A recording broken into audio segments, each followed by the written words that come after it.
রূপকথা আর comics, adventure আর science fiction. আমার রাজনীতি, প্রবন্ধ, ইতিহাস। আমার ভ্রমণ আর থ্রিলার। কফি, কবিতা, গল্প। আমার উপন্যাস। পরিবারের সবার জন্য সব ধরনের বই, কথা প্রকাশ, সৃজনের আনন্দে পথ চলা।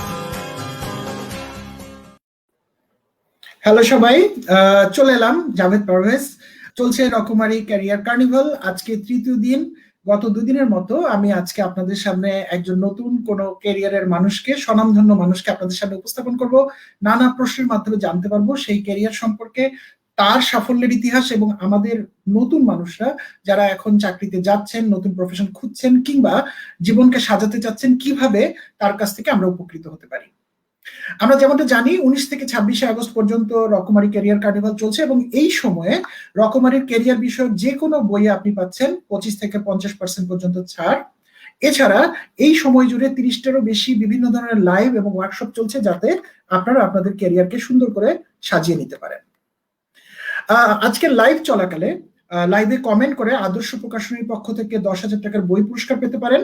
পাশাপাশি গতকাল আমি আপনাদেরকে যেমনটা প্রশ্ন ছুড়ে দিয়েছিলাম, আজও আপনাদেরকে একটা নতুন প্রশ্ন ছুড়ে দিচ্ছি। প্রশ্নটা হচ্ছে যে, আমাদের জীবনে নানা বাধা বিপত্তি আসে, আমরা জীবনকে যেভাবে চালাতে চাই অনেক ক্ষেত্রে সেরকম ভাবে চলে না। সেক্ষেত্রে জীবনের বাধাগুলো অতিক্রম করতে গেলে আমাদের কোন কোন জিনিসগুলোর প্রতি নজর রাখতে হবে। এগেইন, আমার প্রশ্নের কোনো সঠিক বা ভুল উত্তর নেই, আপনাদের যেটা মনে হয় আপনারা সেটাই উত্তর দিতে পারেন। আপনাদের যে উত্তরগুলো আসবে আগামীকাল বিকেল 5টা পর্যন্ত, সেই উত্তরগুলো থেকে সেরা উত্তরটিকে বেছে বের করবে আমাদের রকমারি টিম, এবং তাকে আমরা দিব আমার লেখা এই যে চলো স্বপ্ন দেখি বই, নিক বুচিসিকের উপর করা বইটা, সেই বইয়ের একটা কপি অটোগ্রাফ সহ। সেই পাতাটা আপনাদের নাম এবং শুভেচ্ছা বার্তার জন্য অপেক্ষা করবে। বেশি কিছু বলার আগে আমি গতকালকের রেজাল্টটা আপনাদেরকে জানিয়ে দিতে চাই। গতকালকের যারা বিজয়ী তাদের নাম আমি একে একে ঘোষণা করছি। আদর্শের 10,000 টাকা বইয়ের যে উপহার জিতে যাচ্ছেন বা জিতে গেছেন গতকালকে আপনাদের কমেন্ট বা প্রশ্নের মধ্য দিয়ে, সেগুলো হচ্ছে, আমি একে একে নাম বলছি। আব্দুল্লাহ শামসুল আরেফিন, কংগ্রাচুলেশনস। আসিফ আজাদ, অভিনন্দন। হাসান মাহমুদ মহিউদ্দিন, শুভেচ্ছা আপনাকে। মোহাম্মদ আমারুল হক, অভিনন্দন। মোহাম্মদ মোজাম্মেল হোসেন ভুইয়া, আপনাকে অভিনন্দন। ঋতু সাহা, শুভেচ্ছা, অভিনন্দন। সাইফুল্লাহ হক তানভীর, শুভেচ্ছা। ইয়াসিন আরাফাত সোহান, অভিনন্দন। খন্দকার হাসিব অর্ণব, অভিনন্দন। এবং সুরাইয়া পারভিন, আপনাকেও কংগ্রাচুলেশনস। আর ফাইনালি আমি যে গতকাল আপনাদেরকে একটা প্রশ্ন দিয়েছিলাম যে কর্মক্ষেত্রে, লিডারশিপের ক্ষেত্রে বা নেতৃত্বের ক্ষেত্রে কোন কোন গুণগুলো থাকতে হয়, রকমারি তাদের সমস্ত যে আপনারা কমেন্টগুলো দিয়েছেন হ্যাশট্যাগ জাভেদ লিখে, সেখান থেকে ঋতু বিথিকে বিজয়ী ঘোষণা করেছে। সো ঋতু বিথি, আপনার জন্য, আমি ঠিক দেখতে পাচ্ছি শিওর না দেখা যাচ্ছে কিনা, আপনার জন্য শুভেচ্ছা সহ অটোগ্রাফ সহ আমি বই রেডি করে রেখেছি, এটা আপনার বাসায় পৌঁছে যাবে।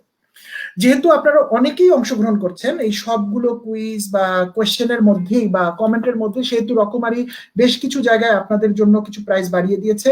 সেটা হচ্ছে 10,000 টাকার পুরস্কারটার পাশাপাশি সর্বোচ্চ শেয়ারকারী পাবেন প্রতিদিন 1,500 টাকার বই, এটা একটা স্পেশাল উপহার। তবে সেক্ষেত্রে আপনাদের শেয়ারের স্ক্রিনশট গুলো রকমারির পেজের ইনবক্সে শেয়ার করতে হবে। আর একজন সর্বোচ্চ কমেন্টকারী, যদি আপনারা অনেক কমেন্ট করেন তাহলে সর্বোচ্চ কমেন্টকারী 1,000 টাকার বইয়ের উপহার পাবেন, এবং সেক্ষেত্রে কমেন্ট অবশ্যই প্রাসঙ্গিক হতে হবে, এবং বিজয়ীদের নাম প্রতিদিন রকমারি ইউজার কমিউনিটিতে এবং আমরাও এখান থেকে প্রকাশ করব। যেহেতু সবাই তাদের উপহারের মাত্রা বাড়িয়ে দিয়েছে, আমি কেন বসে থাকবো। আমি যে বিশেষ উপহারগুলো দিচ্ছি, বিশেষ বইটা আমার পক্ষ থেকে, সেটার ক্ষেত্রে অনেকেই আপনারা লিখছেন, কিন্তু হয়তোবা কাউকে বিজয়ী করতে হচ্ছে। কিন্তু আমরা যেটা ডিসাইড করে ফেলেছি, আমি যে রিস্টার্ট ইয়োরসেলফের ওয়ার্কশপ গুলো কন্ডাক্ট করি, আপনারা যারাই এই কমেন্টগুলোতে উত্তর লিখছেন, আমার প্রশ্নের উত্তর লিখছেন হ্যাশট্যাগ জাভেদ দিয়ে, তাদের মধ্য থেকে যারা অংশগ্রহণ করতে রাজি হবেন তাদের সবাইকে নিয়ে আমরা একটা ফ্রি ওয়ার্কশপ রান করবো রিস্টার্ট ইয়োরসেলফের উপর। এটা 2 বা 4 ঘন্টার ওয়ার্কশপ হতে পারে, এটা রকমারির সাথে কথা বলে আমরা পরে ঠিক করে নেবো। অর্থাৎ আপনারা যারাই অংশগ্রহণ করছেন, কিছু লিখছেন, আমার প্রশ্নের উত্তর দিচ্ছেন, তারা কেউই বাদ যাবেন না, কিছু না কিছু আপনারা পাবেন। চলে আসছি আমরা আজকের আলোচনায়। আজকের লাইভের আলোচনার টপিক হচ্ছে career in PR and communication, public relationship এবং কমিউনিকেশন। একটা খুব মজার প্রফেশন বলে অ্যাটলিস্ট আমার কাছে মনে হয়। আমার কর্মজীবনে রবিতে আমি যখন কাজ করি তখন আমাদেরও অনেক পিআর এবং কমিউনিকেশন এজেন্সির সাথে কাজ করতে হয়। ওনাদের কাজ যখন আমি দেখি বা ওনাদের ওয়ে অফ ডুইং থিংস আমার কাছে খুবই মজাদার মনে হয় এবং আমার নিজের অনেক কিছু জানার আছে এই পেশাটা সম্পর্কে। সো আমরা এই পেশার একজন স্বনামধন্য ব্যক্তি, বাংলাদেশের অন্যতম শীর্ষস্থানীয় বিজ্ঞাপনী সংস্থা অ্যাডকম লিমিটেডের ব্যবস্থাপনা পরিচালক নাজিম ফারহান চৌধুরী ভাইকে আমরা পাচ্ছি আজকে আমাদের সাথে। উনি আমার ব্যক্তিগতভাবে একজন খুব প্রিয় মানুষ। আমাদের অনেক কথা হয়নি, কিন্তু অল্প কথা বা আড়ালে আবডালে আমি আসলে ব্যক্তিগতভাবে ওনাকে খুব ফলো করি। আমরা কি ওনাকে আজকে স্ক্রিনে পেতে পারি কিনা? নাজিম ফারহান চৌধুরী ভাই। আমি অনেক ভালো আছি ফারহান ভাই। আমরা আবার এখানে যারা গেস্ট থাকে তাদের সম্মানে আবার একটা 5% ডিসকাউন্ট স্পেশাল অফার দিয়ে দিই যেই সময়টা গেস্ট আমাদের সাথে থাকেন। সো এই সময়ে যতক্ষণ পর্যন্ত নাজিম ফারহান ভাই আমাদের সাথে আছেন, আপনারা যদি রকমারির কোনো কিছু কিনতে চান তাহলে আপনারা একটা প্রোমো কোড ইউজ করতে পারেন, নাজিম 55, নিচে স্ক্রলে যাচ্ছে। তবু আমি বলে দিচ্ছি NAZIM 55। এই প্রোমো কোডটা দিলে আপনারা নরমাল ডিসকাউন্টের উপর 5% এডিশনাল ডিসকাউন্ট পাবেন। নাজিম ভাই 55 কেন দিয়েছে আমি জানি না, এটা তো আমি শিওর আপনার এজ না, এটা একটা র‍্যান্ডম নাম্বার। আমার ওখানে 420 দেওয়া উচিত ছিল। ওকে সো নাজিম ভাই, ভেরি ইন্টারেস্টিংলি আমার বার্থ মান্থ হলো এপ্রিল, তো 4, আর আমার ডেট অফ বার্থ হলো 20, সো 20 তারিখ। তো আমি আসলে 420। নো নাজিম ভাই সেরকম না, আমি শিওর। সো নাজিম ভাই, আপনি যদি এই প্রফেশনে না আসতেন তাহলে কি করতেন? কি করতাম? আমার ছোটবেলায় খুব ইচ্ছা ছিল চা বাগানের ম্যানেজার হব। আমার চাচা চা বাগানের ম্যানেজার, হ্যাঁ আমার চাচা চা বাগানের ম্যানেজার ছিলেন। তো আমার খুব ইচ্ছা ছিল যে আমি চা বাগানের ম্যানেজার হব। তো আমি যখন ইউনিভার্সিটিতে পড়াশোনা করে ফেরত এসেছি তখন আমার খুব ইচ্ছা ছিল যে চা বাগান জয়েন করে ফেলি। কিন্তু তখন আসলে আমার তখনকার গার্লফ্রেন্ড, পরে আমার ফার্স্ট ওয়াইফ, যখন ও বলছে যে চা বাগানের ম্যানেজার হলে তো বাবা বিয়ে দেবে না, তো আর চা বাগানের ম্যানেজার হওয়ার আর সৌভাগ্য হয়নি। আপনার হলো না আসলে। ইন্টারেস্টিংলি আমি যখন ক্লাস 10-এ থাকি, ও লেভেল পরীক্ষা দিই, তার ঠিক পরপরই তখন একটা ওই যে টিভিতে মানে সিনেমা একটা বেরোচ্ছে টপ গান। সো টপ গান সিনেমাটা ওইটা আবার ফাইটার পাইলটদেরকে নিয়ে। সো ওইটা দেখার পরে আমার খুব ইচ্ছা হয়ে গেছে আমি একটা ফাইটার পাইলট হবো। সো তো আমি ইয়েতেও গেছিলাম, এয়ারফোর্সের রিক্রুটমেন্ট সেন্টারে গিয়ে আমি আবার ফর্ম ফিল আপও করেছি যে ফাইটার পাইলট হবো। বাসায় কাউকে বলিনি, গিয়ে করেছি। তারপরে গিয়ে ওই ফিজিক্যাল যখন হচ্ছে তখন বের হয়েছে আমি কালার ব্লাইন্ড, আগে জানতাম না। সো ওই কালার ব্লাইন্ড, হ্যাঁ তো কালার ব্লাইন্ড, হ্যাঁ তো ওরা ফ্লাই করতে পারে না কালার ব্লাইন্ড যারা। আচ্ছা হ্যাঁ। তো ওইটার হয়নি। ওকে, আমার অ্যাডভার্টাইজিং আশাটা কিন্তু, সরি আমি অলরেডি কথা না প্লিজ আপনি বলেন। আমার অ্যাডভার্টাইজিং আশাটাও কিন্তু খুব একটু ডিফারেন্ট ভাবে হয়েছে। ইন দ্য সেন্স, আসলে আপনারা জানেন আমার মা আমাদের অ্যাডভার্টাইজিং এজেন্সি শুরু করেছিল 70s এর বিগিনিং এর দিকে। তো ছোটবেলায় যখন আমরা স্কুলের পরে বাসায় আমাদের অফিসে নিয়ে যাওয়া হতো, এক সাইডে গিয়ে পড়াশোনা করো, ছবি আঁকো, আমরা ওখানে এজেন্সিতে বড় হয়েছি। তো আমার খুব মজা লাগতো, ভালো লাগতো এইগুলি। তখন আপনাদের অফিস কোথায় ছিল ফারহান ভাই? তখন ছিল মতিঝিলে, আলিকো বিল্ডিং মতিঝিল। ওখানে ছিল ছোট্ট একটা, মানে লিটারালি খুবই ছোট একটা স্পেস। ওখানে গিয়ে আমি আমার বোন দুজন গিয়ে চেয়ারে বসে হোমওয়ার্ক করে শেষ করার পরে কার্টুন, মানে ছবি আঁকতে পারা, এগুলি খুব মজা ছিল। সো আমার যখন ইউনিভার্সিটি শেষ হয়ে যায়, আমি ইন্ডিয়াতে পড়তে চাই, তো আমার ইউনিভার্সিটি শেষ হয় আপনার জুন মাসে, এপ্রিলের শেষের দিকে শেষ হয়। আর তারপর আমার মাস্টার্স করতে যাওয়ার কথা সেপ্টেম্বর অক্টোবর মাসে ইংল্যান্ডে মাস্টার্স করতে যাওয়ার কথা ছিল। 6 মাসের একটা ব্রেক ছিল। তো বাসায় মা বললো যে তুমি বাসায় বসে থাকবে কেন, এজেন্সিতে এসে কিছু না কিছু করো না। তো আমি মনে করলাম খারাপ কি, অনেক মডেল শটল আসবে, আমার তো ভালোই যাবে, একটা ইয়াং ম্যানের জন্য ভালো টাইম যাবে। তো আমি গেলাম ইয়েতে, আমার এখন মনে আছে 1st of July 1994 I walked in আমাদের তখন আমি অফিসে কিন্তু মাকে মা বলি না, অফিসে মা হলো মিসেস চৌধুরী বা ম্যাডাম। সো ম্যাডাম আমাকে দুইটা ব্রিফ দিল, দিয়ে বলল এই যে এই একটা এটা হলো এই লোকরা ইয়ে বানায়, ব্যাটারি বানায়, কিন্তু এরা বিস্কিট বানাবে এখন। আর এই জিনিসটা, এই একটা জিনিস আছে, এটার নাম হলো মোবাইল ফোন। এটা যেখানে সেখানে গিয়ে এটা ফোনের মতন, ওয়্যারলেস ফোনের থেকেও রেঞ্জ বেশি, কথা বলতে পারে। কত সালের কথা বলছেন এক্স্যাক্টলি? কত সাল হতে পারে এটা? 1st of July 1994. 1994. Okay, Yes. So I started working একটা proposal for Olympic biscuit আর Citycell মোবাইল ফোন। আমার ফার্স্ট দুইটা অ্যাসাইনমেন্ট। আমার যে ওইখানে যে এত ভালো লাগলো শুরু করতে কাজটা, যে থিঙ্ক করা যে কি বলা উচিত, কি হবে এই করে। তো এরকম করে একটার পর একটা আমি শুরু করে দিলাম। তখন প্রথমে মনে হয় আচ্ছা ঠিক আছে, আমার তো সেপ্টেম্বরে ক্লাস, আমি 1 বছর পরে যাই, একটা ইয়ার আর একটু এক্সপিরিয়েন্স নিয়ে নিই।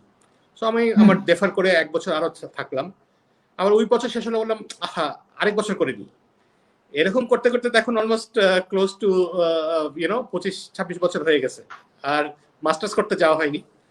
আই থিঙ্ক অ্যাডভার্টাইজিং এ কাজ করে করে মাস্টার্স হয়ে গেছে। মানে আপনি মাস্টার হয়ে গেছেন? তা বলতে পারবো না মাস্টার হয়েছে নাকি, বাট না ডেফিনেটলি এত বছর আপনি যেহেতু কাজ করেছেন, বিশেষ করে কাজটা আপনি ভালোবাসেন এবং আপনার প্রতিষ্ঠান অন্যতম শীর্ষস্থানীয় একটা প্রতিষ্ঠান, এটা তো আর এমনি এমনি হয়নি। ডেফিনেটলি আপনাদের গাইডেন্স এবং আপনাদের যারা নিবেদিত প্রাণ কর্মী সবাই মিলে আপনারা এই জায়গাতে সবাই মিলে। এটা কিন্তু অ্যাডভার্টাইজিং কিন্তু একটা গ্রুপ এফর্ট, এটা একজনের ইয়েটা না, এটা খালি এবং খালি এজেন্সি না, এজেন্সিও থাকতে হবে, ক্লায়েন্টেরও থাকতে হবে, বিকজ আমার আইডিয়াটা তো ক্লায়েন্টের সাতটা থাকতে হবে। আপনি যা রান্না করছেন তা আমারও ওনাদের প্রবলেমটা বুঝতে হবে। জাস্ট বিজ্ঞাপন করা ফর দ্য সেক অফ বিজ্ঞাপন করা তো না। সো এখানে একটা বলে যে creativity is art, but creativity with strategy is advertising. So creativity খালি হতে হবে না, স্ট্র্যাটেজিক পার্টটাও খুব ইম্পর্টেন্ট। যেরকম একটা বিল্ডিং বানানোর সময় একটা আর্কিটেক্ট যেরকম দেখতে সুন্দর হতে হবে, স্ট্রাকচারটা ঠিক হতে হবে, যেন ওই বেসটার উপরে যেন ঠিক চাহিদাটা এবং প্রয়োজনীয়তাটা যেন কাজে আসে। ওকে, সিমিলারলি অ্যাডভার্টাইজিং ওরকম একটা area. So it is a group effort. Okay, আমার ব্যক্তিগতভাবে কিন্তু এই এরিয়ার উপর খুবই আগ্রহ। আমার প্রশ্নগুলো শুনলেই সেটা আস্তে আস্তে আপনি বুঝতে পারবেন। বাট আমি শুরুতেই একটা জিনিস আসলে জানতে চাই যে হয়তো 75 বা ওরকম সময়, বা আপনি 94 রাইট, 94 এ 1 জুলাইতে কাজটা শুরু করলেন। বাট এটার তো একটা ক্রমবিকাশ হয়েছে, এই কাজটা, এই পিআর এন্ড কমিউনিকেশনস এর বাংলাদেশে একটা ক্রমবিকাশ হয়েছে। স্বাভাবিক, সময়ের সাথে বদলাবে, স্প্রেড হবে, আবার বিশ্বজুড়ে এর পরিবর্তন হয়েছে এই জিনিসটা। আবার ডিজিটাল টেকনোলজির মধ্যে এসে আবার অনেক কিছু বদলে গেছে। আগে আমরা টেলিভিশনে তাকাতাম, এখন স্মল স্ক্রিনে তাকাই, অনেক বড় বিস্তর একটা ব্যাপার। কিন্তু আপনি যদি খুব সংক্ষেপে, আমি জানি আপনার খুব অবিচার হবে প্রশ্নটা, তারপর খুব সংক্ষেপে আমাদের শ্রোতা দর্শক যারা মূলত ইউনিভার্সিটি পড়ছে এখন, আমি ওদের উদ্দেশ্যেই এই প্রশ্নটা, এটার আসলে ভাগগুলো আসলে কি? আমরা একবারই বলছি পিআর কমিউনিকেশন, কিন্তু এর মধ্যে তো ছোট ছোট ভাগ আছে অবশ্যই। সেই ভাগগুলো যদি আপনি একটু হাইলাইট করে দেন যেন বুঝতে পারি আমরা। মানে এখানে অজস্র ভাগ আছে, খালি একটা না, দুইটা না। সো আমি জাস্ট বলি অ্যাডভার্টাইজিংটা কি। অ্যাডভার্টাইজিং হলো যে কোনো একটা পণ্য বা সার্ভিসকে কিভাবে আমি আমার ক্রেতার কাছে উপস্থাপনা করব যেন ওনার মাইন্ড শেয়ার বা ওনার পকেটের টাকা দিয়ে ওই জিনিসটা ওনারা পারচেজ করেন বা ওই আইডিয়াটা গ্রহণ করেন। এখন এইটা করার জন্য কি করতে হবে, এটা কিন্তু একটা ভাস্ট এরিয়া। একটা বলে যে দেয়ার ইজ প্রথমত একটা স্ট্র্যাটেজিক এরিয়া আছে, যে স্ট্র্যাটেজিক থিঙ্কার, যারা বসে চিন্তা করবে যে আচ্ছা ঠিক আছে এই বিজ্ঞাপনটাকে আমি কি লাইনে কথা বলা উচিত। দেন আসে আপনার ক্রিয়েটিভ লোকরা, যে আচ্ছা আমি এই লাইনে কথা বলবো, এইটার ওয়ার্ডটা কি হবে, বিজ্ঞাপনে কি বলা হবে, কে কি অ্যাক্টিং করবে, ওই স্ক্রিপ্ট রাইটার, ডিজাইনটা করা, সুন্দর করা, এইটা হলো the creative side of it. Then of course আছে যারা রিসার্চের কাজ করে, যে আমি এই ক্রিয়েটিভটা করলাম, এটা কি আসলে গ্রহণযোগ্য হবে নাকি, কি জিনিস লোকরা পছন্দ করে, কি জিনিস পছন্দ করে না। নেক্সট আসে এটার যে আমরা ক্রিয়েট করলাম একটা জিনিস, এটা কোথায় দেখাবো, তো মিডিয়ার লোক মানে কোন কোন প্ল্যাটফর্মে দিব, এটাকে টিভিতে যাবে না নিউজ পেপারে যাবে, অনলাইনে গেলে ইউটিউবে যাবে না ফেসবুকে যাবে, জাস্ট কথা বলছি। এই থিঙ্কিং গুলো এগুলি করার জন্য আমাদের মিডিয়া প্ল্যানার্স অ্যান্ড বায়ার থাকে। এর বাইরেও আরো অনেক রকমের আছে, যে আমরা তো যেটা আমি এখন বললাম এগুলো হলো মেইন লাইন অ্যাডভার্টাইজিং। এর ছাড়াও আছে বিলো দ্য লাইন বলি আমরা, যে আমাদের ক্রেতাদের সাথে ডাইরেক্ট কন্ট্যাক্ট প্রোগ্রাম করা, ইভেন্ট করা, এগুলো একটা ইম্পর্টেন্ট অ্যান্ড পার্ট হয়ে গেছে। আরেকটা যেটা আমাদের এখানে পিআর অ্যান্ড মার্কেটিং বলছি, পিআর সাইডটা এখন মোর ও মোর ইম্পর্টেন্ট হয়ে গেছে, বিকজ লোকরা কিন্তু এখন বিজ্ঞাপনের এগেনস্টে একটা ফিয়ার আছে। মানে আমি বিজ্ঞাপন শুনতে চাই না, আমি শুনতে চাই আমার বন্ধু কি বললো, আমার পিয়ার গ্রুপ কি বললো, আমি ইনফ্লুয়েন্সার একজন কি বললো। So PR is that public relationship, ইয়েটা করা, যে আমরা কিভাবে পণ্যটা ডিফারেন্ট কনজিউমারের সাথে কথা বলবো, রাইট? যেন আমি ফর এক্সাম্পল এই যে আমি শুনলাম আপনারা এত গিফট দিচ্ছেন, রাইট? সো আমি এখন রকমারি সম্বন্ধে একটা কথা অন্য জায়গায় যদি বলি, ওইটার ইয়েটা অনেক বেশি, মানে গ্র্যাভিটাসটা বা ওয়েটটা অনেক বেশি, যে রকমারি যত বিজ্ঞাপন পেইড বিজ্ঞাপন করুক না কেন। জাভেদ যে বলেছে যে রকমারিতে এটা পাওয়া যায়, এটা কিন্তু মোর ইম্পর্টেন্ট। আমাকে লোক ফোন করে জিজ্ঞেস করবে, এই তুমি সেদিন বললে যে এই জায়গার কাচ্চি ভালো, আমি যখনই বলবো ওই জায়গার কাচ্চি ভালো, ওটা তো মোর ওয়েট ক্যারি করে দেন যেই প্রতিষ্ঠানটা তার বিজ্ঞাপন থেকে। So PR is also becoming a very important part of this SEA. And then there are আরো অনেক স্মলার বিগার লিটল জিনিসগুলো এখন এসে গেছে। এখন টেকনোলজি অনেক বড় হয়ে গেছে, আপনার ইকুইপমেন্ট নিয়ে এগুলি টেককে কিভাবে বিজ্ঞাপন ইউজ করবো, ভার্চুয়াল রিয়ালিটি কিভাবে বানাবো, অগমেন্টেড রিয়ালিটি কি হবে, আমার ব্র্যান্ড কিভাবে ইন্টারঅ্যাক্ট করবে। সো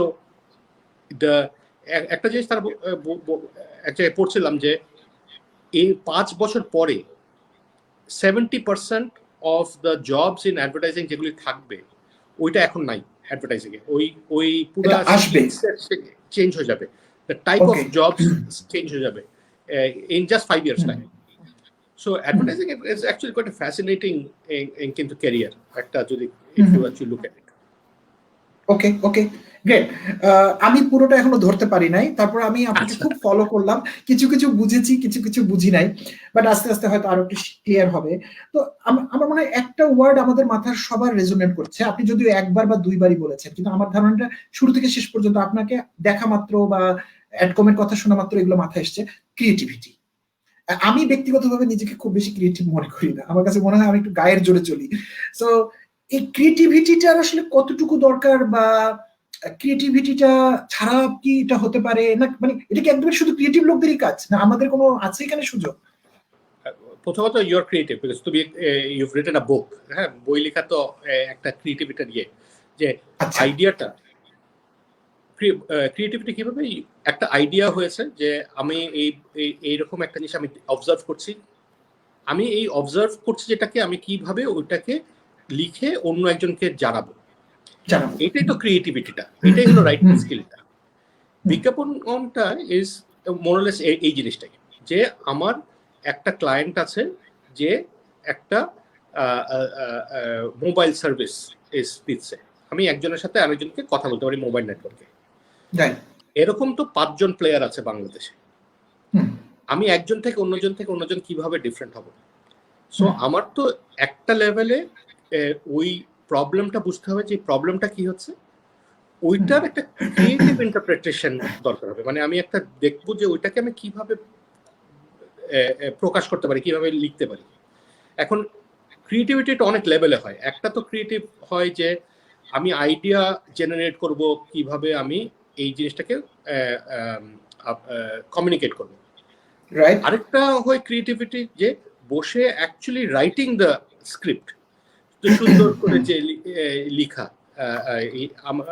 আমার একটা এক্সাম্পল দিই, আমাদের একটা ক্লায়েন্ট ইউনিলিভার, তারা ডিটারজেন্ট বিক্রি করে, সার্ফ এক্সেল।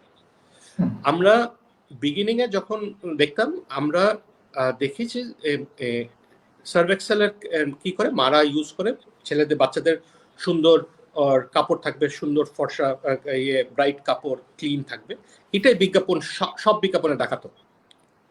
আমরা দেখে চিন্তা করলাম যে মাদের আসলে কি চাহিদা, ক্লিন ক্লোথসটা চাহিদা, নাকি এডুকেটেড চিলড্রেন চাহিদা। যদি এডুকেটেড চিলড্রেন চাহিদা হয়, দেন এডুকেটেড চিলড্রেন কেমনে করে পাওয়া যাবে? এডুকেটেড চিলড্রেন পাবে যখন সে মেস করবে, যখন সে চিন্তা করবে, যখন সে ডিসকভার করবে, যখন সে কিছু একটা করবে, রাইট? আর যখন কিছু করবে তখনই তো কাপড় চোপড় ময়লা হয়ে যাবে।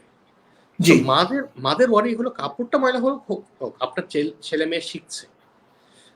এই আন্ডারস্ট্যান্ডিংটা is a creative leap from saying যে এই যে ডিটারজেন্ট এন্ড আপনি ডিটারজেন্ট বিক্রি করেন, সাদা করে কাপড় ক্লিন করে, এর থেকে ক্রিয়েটিভ লিপ হলো যে আপনি বাচ্চাকে আপনার বাচ্চার প্রতিভা থেকে করো, কারণ দাঁত থেকে কিছু সুন্দর বের হবে, right? So that was the thinking, so that is creative. তারপরে হয়েছে আমাদের actual creative, the copywriter, the creative department এসে বলছে আচ্ছা এই আইডিয়াটা আমরা কিভাবে একজনকে বুঝাতে পারবো। তখন ওরা লাইনটা ক্রিয়েট করে, ডার্ট ইজ গুড, অর দাঁত থেকে যদি ভালো কিছু হয়, হ্যাঁ। সো ওইটা হলো আবার creative, right? Two showcase that. So creative is important.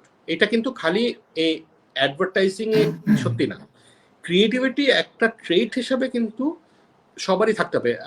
আপনি you work in HR, right?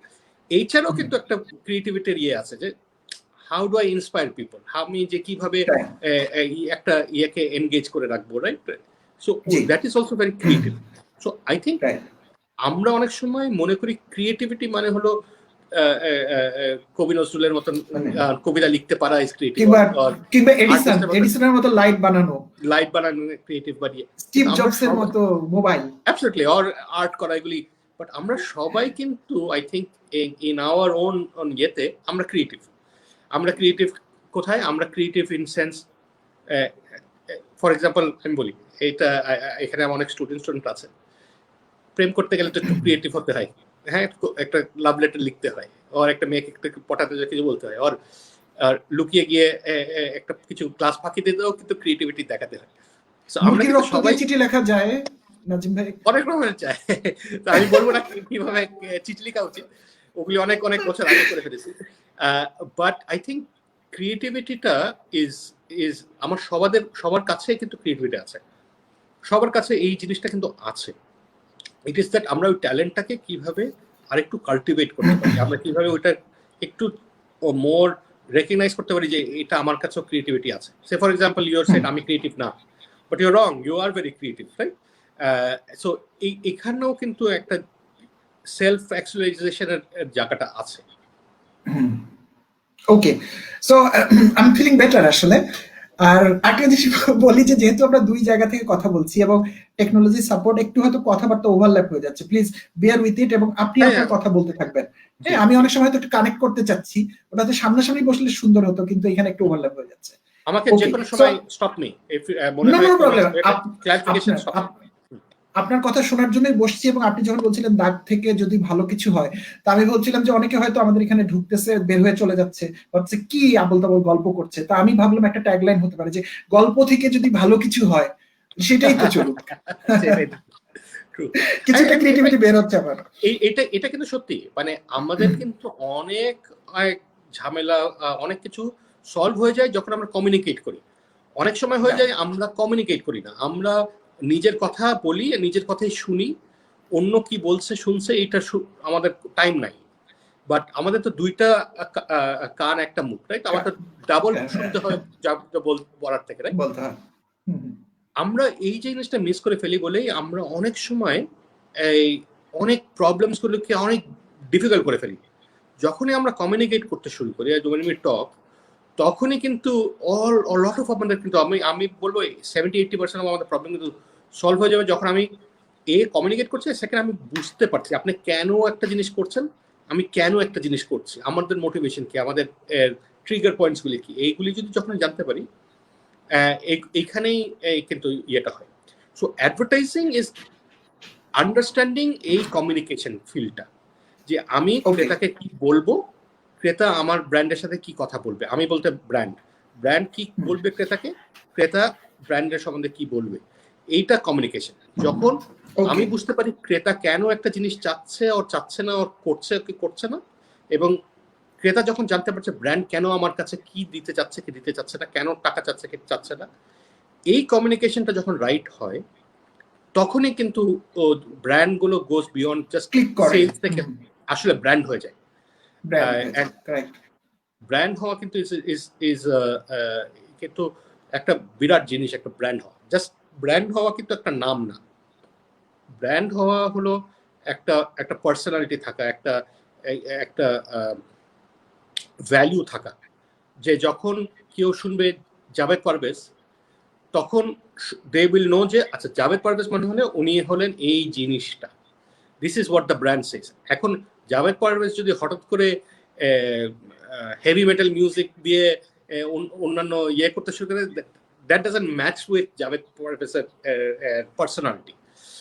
So ওই জায়গাটায় অ্যাডভার্টাইজিং এজেন্সিরা আমাদের টাস্ক হলো যে আমার ব্র্যান্ডের ওই পার্সোনালিটি এন্ড মেসেজটাকে আমি কিভাবে ক্রেতার কাছে নিয়ে যাব, কিপিং ইন মাইন্ড যে আমি একটা স্ট্রাকচারের মধ্যে থাকতে চাই, আর আমার ক্রেতারা কাছ থেকে আমি কি চাই এবং ওনারা যা বলছে am I listening to my consumer and how am I course correcting to fit my consumer.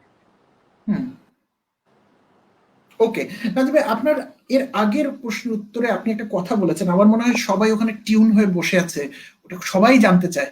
সেটা যে আপনি বলেছেন যে আর 5 বছর পর এখন যেই সমস্ত স্কিল আপনারা ব্যবহার করছেন বা যে স্কিলগুলো কাজে দিচ্ছে তার 70% স্কিল আপনি বলছেন থাকবে না। সেক্ষেত্রে আমাদের বিগ কোয়েশ্চেন, ওই নতুন স্কিলগুলো কি হতে যাচ্ছে? ওকে, আমি একটু যদি ক্লারিফাই করি, আমি আজকে যে স্কিলগুলি আছে ওগুলি থাকবে, নিউ এডিশনাল স্কিলস আসবে। সো আমি এক্সাম্পল এন্ড যেটা বলছে যে অলরেডি আমরা এই মুভটা শুরু হয়ে গেছে। সে ফর এক্সাম্পল আগে আমাদের বিজ্ঞাপন হতো, আমি যখন অ্যাডভার্টাইজিং শুরু করি 94-এ, তখন বছরে এক ব্র্যান্ড একটা বিজ্ঞাপন বানাতো, ওই ব্র্যান্ডের বিজ্ঞাপন সারা বছর চলতো। একটা চ্যানেল ছিল, একটা চ্যানেল বিটিভিতে আমরা চালাতাম, সারা বছর চলতো, ফিনিশ। পরের দিকে হয়ে গেল আচ্ছা আমরা মাসে একটা বানাতে শুরু করলাম, রাইট? এখন একটা জায়গা চলে এসছে যেখানে আমরা ডেইলি 2-3টা করে বানাতে হচ্ছে, বিকজ অনলাইনে কাজ হয়ে গেছে। সো ব্র্যান্ডের ভলিউম ডিফারেন্ট হয়ে গেছে। ওই খাওয়াতে যেটা হয়ে গেছে দ্যাট আমাদের রোলগুলি একটু রিভার্স করতে শুরু করেছে। আগে তো creative was the front and center of an advertising agency.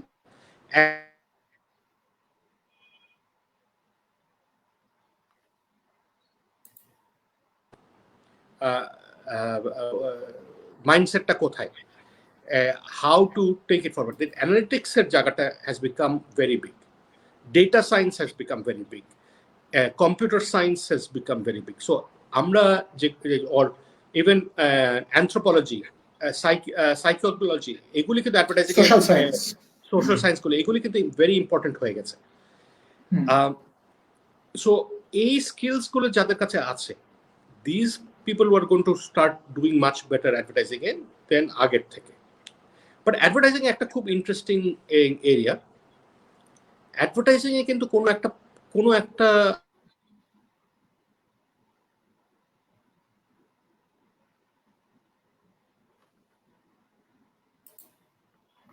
গেলে সায়েন্স পড়তে হবে। অ্যাডভার্টাইজিং এ এই জিনিসটা অত দরকার নেই, বিকজ আমরা কি করছি, আমরা ক্রেতার সাথে কথা বলছি।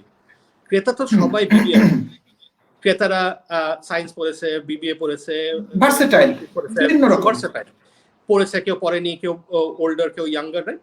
সো আমাদের যে কোনো অলমোস্ট যে কোনো ক্যারিয়ার মানে যে কোনো স্টাডি ফিল্ড থেকে আসা যায় অ্যাডভার্টাইজিং এ। অফকোর্স অন্য স্কিলস দরকার, আন্ডারস্ট্যান্ডিং, এমপ্যাথি, এই স্কিলসগুলি দরকার, বাট ফিল্ডটা কিন্তু ওপেন। আমাদের আমি সেদিনই আরেকটা জায়গায় বলছিলাম যে আমাদের অ্যাডভার্টাইজিং এর বেস্ট ক্রিয়েটিভ ডাইরেক্টরস যারা, যে ক্রিয়েটিভ ডাইরেক্টর হলো যে যারা highest level in the creative department, যাদেরকে আমরা ক্রিয়েটিভ ডাইরেক্টর বলি, জি,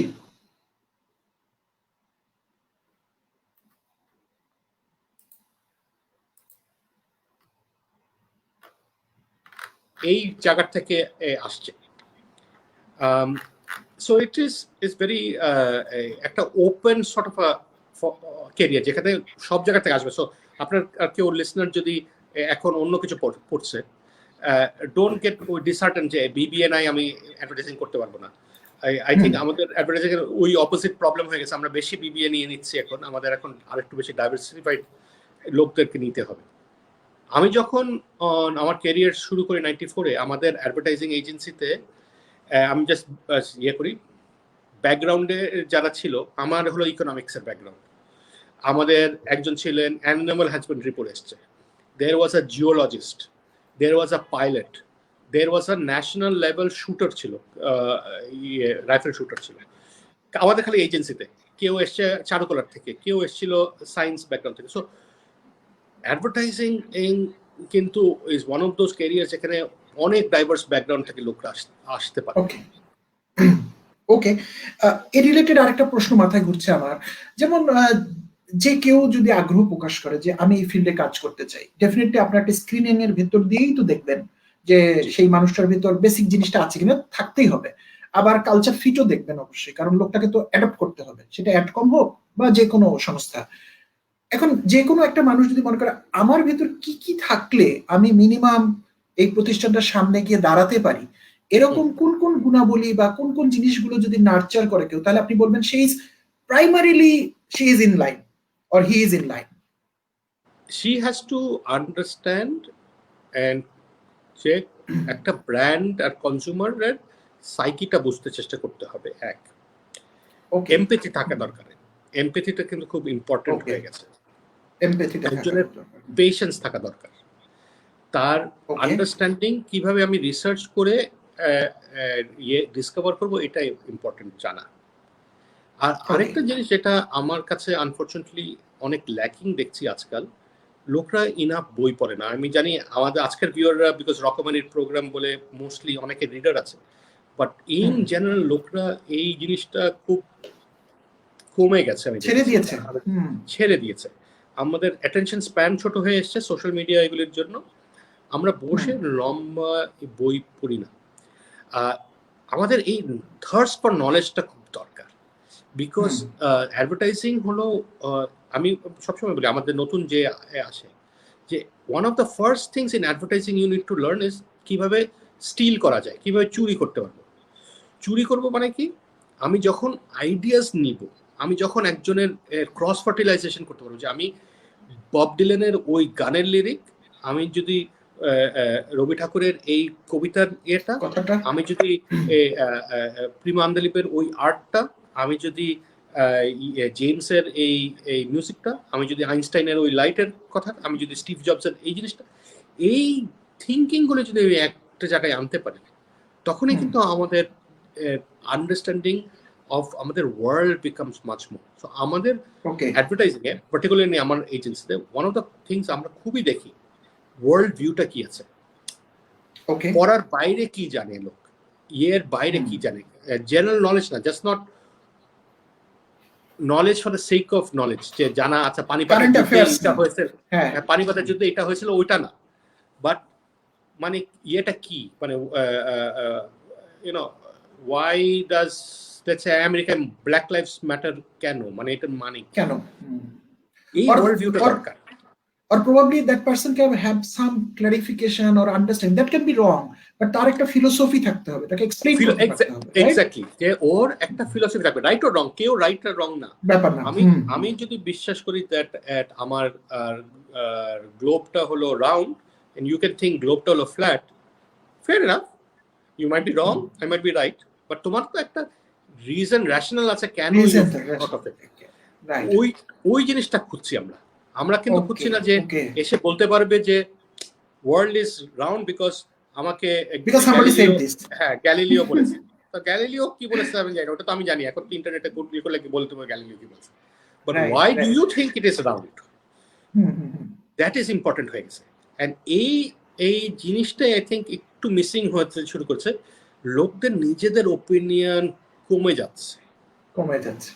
ওর আমি আরেকটু ক্ল্যারিফাই করি, ওপিনিয়ন কমে যাচ্ছে না, ওপিনিয়ন কিন্তু বাড়ছে, সবারই একটা সবকিছুতে ওপিনিয়ন আছে, হ্যাঁ, but opinion fact by backed by rational থিংকিংটা নাই।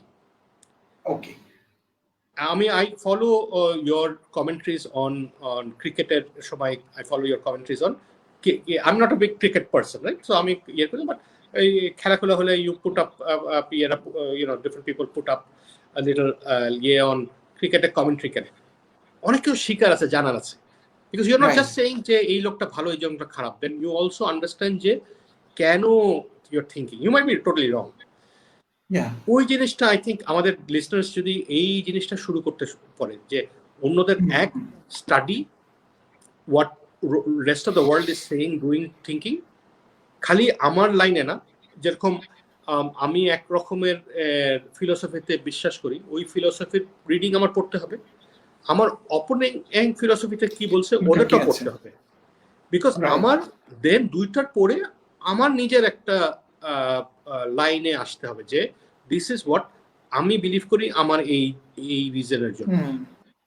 রাইট রাইট, ওকে, ক্লারিফাইড। সো আমি যদি একটু সামারি করার চেষ্টা করি, একটা আপনি বলেছেন বই পড়ার অভ্যাসটা আমাদের চালু রাখতে হবে, বিকজ আমি আবার এটাকে এভাবে বলি যে এটা উইন্ডোজ অফ মাইন্ড। মেবি একটা মানুষের পক্ষে তো একটাই জীবন ধারণ করা সম্ভব, কিন্তু আমি হয়তো রবীন্দ্রনাথকে দেখলাম একভাবে, হয়তো নজরুলকে দেখলাম তার বইয়ের মধ্য দিয়ে, শকুন্তলাকে দেখলাম আরেকটা বইয়ের মধ্য দিয়ে। সো একটা জীবনের মধ্যে থেকে অনেকগুলা জীবনের এক্সপেরিয়েন্স, এবং ওখান থেকে আবার জিনিসগুলোকে নিয়ে যখন ক্রিয়েটিভ অর এই যে কানেক্ট করা, তখন ব্যবহার করে জিনিসগুলো। আরেকটা স্টেপ ফরওয়ার্ড নি যে it's a window into mind of Rabindranath Tagore, into his worldview, into his worldview, right? অন্যদের মাইন্ডে কি আছে। সো আমি জাস্ট এক্স্যাক্টলি, আমি তো এখন খালি আমার ওয়ার্ল্ডটাকে দেখছি, I want to see what Javed also looks at my world and sees. He might be seeing something else, other person's view, view, and that person's view, your view of the same world, আমরা same জিনিসটাকে দেখছি, is going to be looking, because your experiences are different, our experiences are different, I will look at it differently,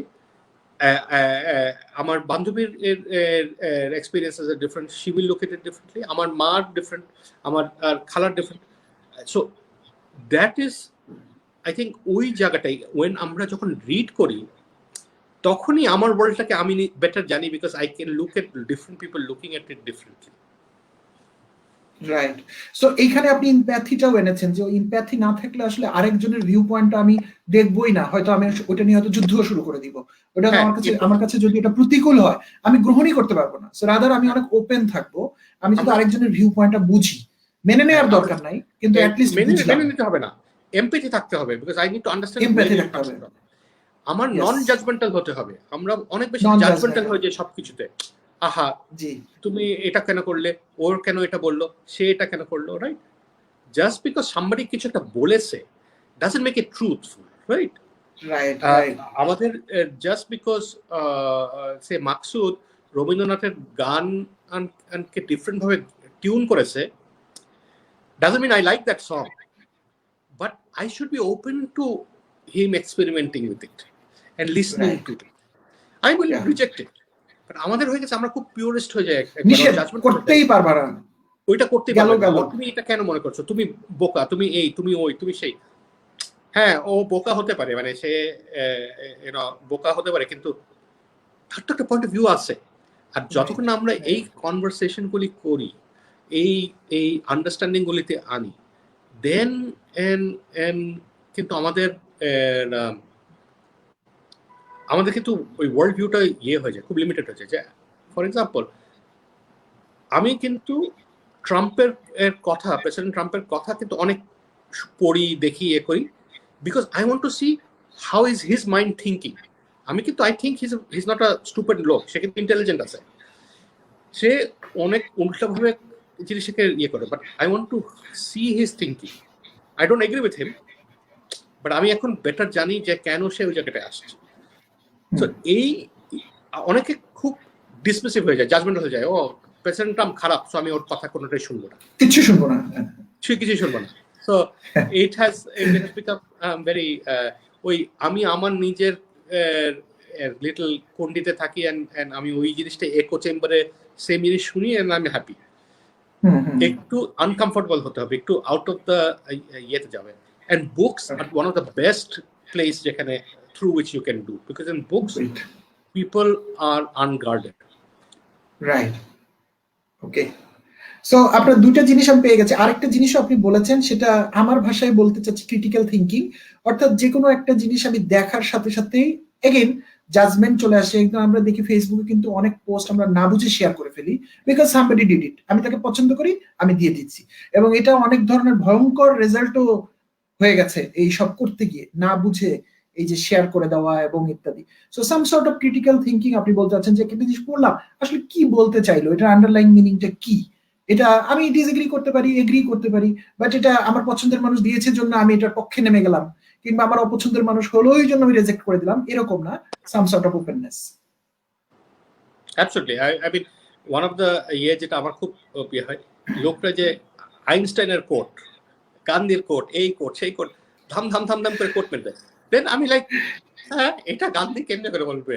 তারপরে আসলে আমি কিছু research করি গিয়ে বসে বসে আসলে বলেছে কিনা। আমি আসলে একটা হিস্ট্রি বাফ, আমার দাদা হিস্ট্রি প্রফেসর ছিলেন, সো আমাদের পুরো ফ্যামিলিতে আমরা খুব হিস্ট্রি পড়ি। তো আমার কাছে বায়োগ্রাফি গুলো, অটোবায়োগ্রাফি গুলো খুবই ইন্টারেস্টিং লাগে। আমি আসলে এখন ইভেন নেটফ্লিক্সও যখন দেখি, আমি বায়োগ্রাফি দেখতে চেষ্টা করি, ওই ডকুমেন্টারিগুলি দেখি। আমার কাছে এটা ফ্যাসিনেটিং লাগে যে একটা লোক কি লিখেছে, কি বলেছে, কিসের জন্য, কে কি করেছে বলে হিস্ট্রি চেঞ্জ হয়ে যায়। আর ওইটা কিন্তু খুব ফ্যাসিনেটিং যে একটা ছোট কিছু জিনিসের জন্য, মানে আমি বাদিকে না গিয়ে ডান দিকে গেছি বলে কিন্তু ম্যানকাইন্ডের হিস্ট্রি পুরোটুকু চেঞ্জ হয়ে গেছে, হিস্ট্রি চেঞ্জ হয়ে গেছে। অ্যান্ড আমরা ছোটখাটো জিনিসের মধ্যে জন্য রাশিয়ান রেভলিউশন হয়ে গেছে, বলশেভিক রেভলিউশন হয়ে গেছিল বিকজ ওই একটা জার একটা সময় একটা মিস্টেক করেছিল, ওর একটা জিনিস ঠিক করে করেনি, ওর তারা একজনকে ইনফ্লুয়েন্স করতে দিয়েছিল। সো হিস্ট্রিতে কিন্তু এই ফ্যাসিনেটিং অনেক ইয়েগুলি আছে। সরি, আমরা অনেক ডাইগ্রেস করে হিস্ট্রিতে চলে গেলাম, আমরা অ্যাডভার্টাইজিং থেকে অনেক। আমি খুবই উপভোগ করছিলাম। হ্যাঁ, সো বাট আমার কাছে কামিং ব্যাক যে আমরা যখনই ক্রিটিক্যাল থিঙ্কিং করতে পারি, আমরা যখনই আন্ডারস্ট্যান্ড করতে পারি যে হোয়াট ইজ দ্য ইয়েটা কি, মানে ডিফারেন্ট লোকের ভিউটা কি। History is written by the victors, right? But one of the best lessons of history you can get is from যারা losers, because তাদের ওখান থেকে বোঝা যায় যে ওরা লুজ করেছে কেন, ওদের তখন কি থিঙ্কিং ছিল। সো আই থিঙ্ক ওই জায়গাটায় ওই থিঙ্কিং গুলি, ওই স্টাডি গুলো, এই জিনিসগুলো তো আমাদের ঢুকতে হবে একটু ইন আ বিগার ওয়ে। ওকে নাজমে, আমি আবার একটু প্রশ্নতে আসছি, কিন্তু এই যে একটু মাঝপথে একটা ঘোষণা দিতে হবে, কি বলা যেত, প্রফেশনাল হ্যাজার্ড বলতে পারেন আমার জন্য এটা। সো আমরা রকমারির এই লাইভ প্রোগ্রামগুলোর ভিতরে আছি, এখানে প্রত্যেকটা লাইভ প্রোগ্রামের মধ্যে আদর্শ প্রকাশনী 10,000 টাকার বই পুরস্কার দেয়। সো আপনারা কমেন্ট করতে পারেন, আর কমেন্টের রেজাল্ট আমরা আগামী দিনের শুরুতেই আপনাদেরকে জানিয়ে দিব কোন সেরা 10 জন হলেন। তাছাড়া আপনাদের আগ্রহ যেহেতু অনেক বেশি, আজকে তারা আরো দুটো নিয়ম যোগ করেছে। সর্বোচ্চ শেয়ারকারী এই প্রোগ্রামটা শেয়ার করে দিবেন, আমার এবং নাজিম ভাইয়ের প্রোগ্রাম শেয়ার করে দিবেন। যে সবচেয়ে বেশি শেয়ার করবেন উনি পাবেন 1500 টাকার বই, তবে শেয়ারের আবার স্ক্রিনশট নিয়ে রকমারি ইনবক্সে শেয়ার করতে হবে, জানিয়ে দিতে হবে যে আপনি কাজটা করেছেন। আর একটা হচ্ছে যারা কমেন্ট করছেন, সর্বোচ্চ কমেন্টকারী যিনি সবচেয়ে বেশি কমেন্ট করবেন, আই থিঙ্ক এটার জন্য ওনারা শুনবেন না, খালি কমেন্টই করতে থাকবেন, কিন্তু 1000 টাকার বই পাবেন। এবং এইগুলোর নাম আমরা আগামীকাল ঘোষণা করবো। আর এছাড়া আমি যেহেতু আমার কিছু বই প্রমোট করছি, আমার বই আসলে কিনে না আসলে নাজিম ভাই, তো এইভাবেই বইগুলো শেষ করতে হচ্ছে আমার। সো আমার আগামীকালের জন্য যে বইটা, সেটা হচ্ছে নিক ভুজিসিকের জীবনী অবলম্বনে চলো স্বপ্ন দেখি। আপনারা জানেন হয়তো হাত পা ছাড়া একটা মানুষ অনেক কিছু করে ফেলছে, তো ওনার সম্পর্কে, ওনাকে নিয়ে আমি একটা প্রশ্ন দিয়েছি যে জীবনে অনেক বাধা আসে, কিন্তু বাধা অতিক্রম করতে গেলে আমাদের কি কি করতে হয় বা কি কি থাকতে হয়। কোনো রাইট রং নেই, যা খুশি লিখতে পারেন, শুধু উত্তরের ক্ষেত্রে হ্যাশট্যাগ জাভেদ লিখে দিবেন। রকমারি টিম সেরা যে কমেন্টটা লিখবে তার নাম দিবে, তার নামে বই পাঠিয়ে দিব। আর যারা আপনারা লিখছেন এই হ্যাশট্যাগ জাভেদ দিয়ে, তাদের জন্য আজকে ডিসাইড করলাম যে অনেকেই যেহেতু লিখছেন, তো আপনাদের জন্য আমরা একটা পরে ওয়ার্কশপ করবো, রিস্টার্ট ইয়োরসেলফ নিয়ে কোনো একটা ওয়ার্কশপ করবো। ভাই আমি ফিরে আসি আবার আপনার আমি এখন কমেন্ট করলে আমি নাজিম, এক সেকেন্ড, আপনাকে আমি এমনি পৌঁছে দিয়ে আসবো। আর নাজিম 55, নাজিম 55 লিখে যদি আপনার প্রোমো কোড দেন, তাহলে 5% এডিশনাল ডিসকাউন্টে বই কিনতে পারছেন। নাজিম ভাই, একটা প্রশ্ন আমার মাথায় অনেকক্ষণ ধরে ঘুরছে, সেটা হচ্ছে আমি যখন রবির নিচে, আপনার সাথে আমার অনেকদিন দেখা হয়েছে রবির নিচে, এবং আপনাকে কিন্তু ওইভাবে আমি অনেক চিনি, আপনার সাথে হয়তো আমার পরিচয় হয়েছে অন টু ইনস্টেন্স বা কথাবার্তা, কিন্তু আমি অনেকদিন আপনাকে এবং আপনার টিম গুলোকে আমি দেখতাম। সো আমার কাছে খুব ইন্টারেস্টিং লাগে, কেন যেন আমি জানি না, মানে ওয়ে অফ ডুইং থিং, কথা বলা, এটা একদম স্বাভাবিকভাবে যারা কর্পোরেট অফিসে ঢোকা বের হওয়া করে তাদের থেকে আপনাদের টিম গুলো, আমি শুধু অ্যাডকম মিন করছি না, এই ধরনের একটু ডিফারেন্ট, এবং আমার কাছে মনে হয়েছিল যে আমি যদি এরকম হতে পারতাম। সো এই যে ডিফারেন্সটা আসলে কেন, এটার পজিটিভ সাইড কি, আবার যে কোনো একটা প্রফেশনের কিন্তু কিছু চ্যালেঞ্জও অটোমেটিক তৈরি হয়ে যায়, প্রত্যেকটা প্রফেশনেই থাকে, সেই চ্যালেঞ্জ সাইডটা কি, বা আপনাদের, আমি অর্থাৎ বলতে চাচ্ছি আপনাদের প্রফেশনের মজার দিকটা কি আর চ্যালেঞ্জ সাইডটা কি? তো আমাদের প্রফেশনে এক্সকিউজ মি, আমাদের প্রফেশনে একটা খুব ইন্টারেস্টিং জিনিস হলো দ্যাট আমরা কিন্তু সবসময় ডিফারেন্ট ডিফারেন্ট জিনিস নিয়ে কাজ করি। সে ইউ আর ওয়ার্কিং একটা মোবাইল কোম্পানিতে এইচআর এ, তো everyday you doing mobile company HR, mobile company HR, mobile company HR. আমার যদি আমি টিপিক্যাল ডে দেখি, আজকে শুক্রবার বন্ধ ছিল, বাট গতকালের যদি আমি দেখি, সকালবেলা আমি একটা বিস্কিট নিয়ে কথা বলেছি, পরে আমি ফাইন্যান্সিয়াল সার্ভিস নিয়ে কথা বলেছি, অর ডিসকাস করেছি, ব্রেনস্টর্মিং করেছি, মহিলাদের হেয়ার অয়েল নিয়ে করেছি, আমরা একটা কন্ট্রাসেপটিভ ইয়ে নিয়ে কথা বলেছি, আমরা একটা নতুন ফাইন্যান্সিয়াল সার্ভিস নিয়ে কথা বলেছি, আর আমরা কালকে কথা বলেছি ইয়ে নিয়ে, একটা জুতার ব্র্যান্ড নিয়ে।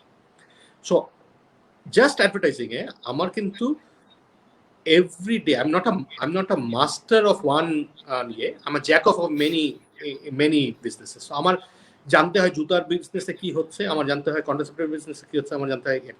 সো ওর জন্য আই থিঙ্ক অ্যাডভার্টাইজিং এর এইটা খুব ইন্টারেস্টিং ফ্যাসিনেটিং লাগে, যে ইউর অলওয়েজ লার্নিং, নতুন কিছু আছে, অ্যান্ড ওইটার জন্য আমরা কোনো একটা স্ট্রাকচারের বাইরে অনেক সময় ইয়ে করি। সো অনেক সময় when you look at it you'll see a lot of creative people একটু ডিফারেন্ট ভাবে ক্রিয়েটিভ ব্রেন থাকে, তারা ওই 9 to 5 job and suit and tie এই টাইপ না, they try to break out of it.